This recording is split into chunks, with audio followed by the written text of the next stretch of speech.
दिल्ली में बढ़ती गर्मी के बीच स्कूली छात्रों के लिए सरकार की ओर से नई गाइडलाइंस जारी की गई हैं। दरअसल हीट वेव से बचने के लिए बच्चों के लिए ये गाइडलाइंस जारी हुई है। डिहाइड्रेशन ना हो सके और लू से कैसे बच्चों का बचाव करना है, इसके लिए हर स्कूल को फरमान जारी हो चुका है शिक्षा निदेशालय की ओर से। इसमें साफ तौर पर यह कहा गया है कि हर 45 से 60 मिनट बाद वाटर बेल बजाई जाएगी। इस वाटर बेल को बजाने का मकसद ये होगा कि बच्चों को याद आए कि उन्हें अब पानी पीना है। इसके लिए पर्याप्त मात्रा में बच्चों को पानी लाने के लिए स्कूलों में कहा गया है। इतना ही नहीं, स्कूल प्रशासन को ये भी निर्देश दिए गए हैं कि वो स्वच्छ पानी की व्यवस्था और ठंडे पानी की व्यवस्था अपने स्कूल परिसर में करे, ताकि बच्चों के पास वाटर बॉटल में पानी खत्म हो जाता है तो उसके बाद वो अपना पानी वहां से भर सके। आउटडोर गतिविधियों पर पूरी तरह से रोक लगाने के लिए कहा गया है। ऐसे स्कूल परिसर जहां पर मैदान में असेंबली होती है तो उसे या तो छोटा किया जाए या फिर छायादान स्थान पर बच्चों की असेंबली करवाई जाए।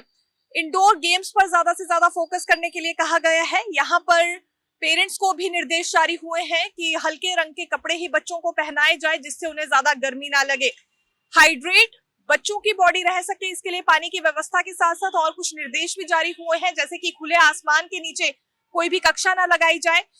स्कूली टीचर्स को इस बात का ध्यान देना होगा कि कक्षाओं के भीतर बैठकर ही वो उन्हें पढ़ाएं, क्योंकि इस वक्त गर्मी काफी ज्यादा बढ़ गई है।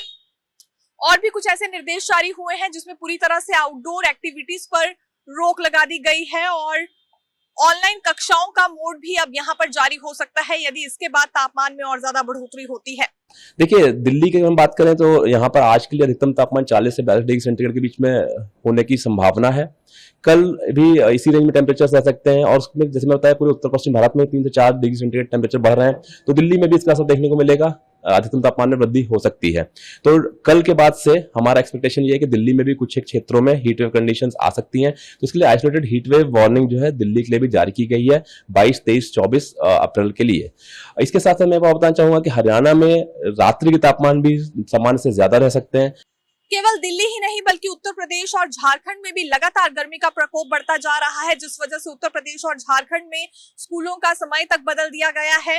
पहली कक्षा से लेकर 8वीं कक्षा तक के छात्रों को अब सुबह 7 बजे से लेकर 12 बजे तक आना होगा और उसके बाद 12:30 बजे तक उन्हें छुट्टी करने के निर्देश इन राज्यों में भी सरकार की ओर से दे दिए गए हैं। और दिल्ली में भी यदि गर्मी का प्रकोप आने वाले दिनों में इसी तरह से बढ़ता जाता है तो हो सकता है यहाँ की समय सारणी में भी स्कूलों में बदलाव कर दिया जाए।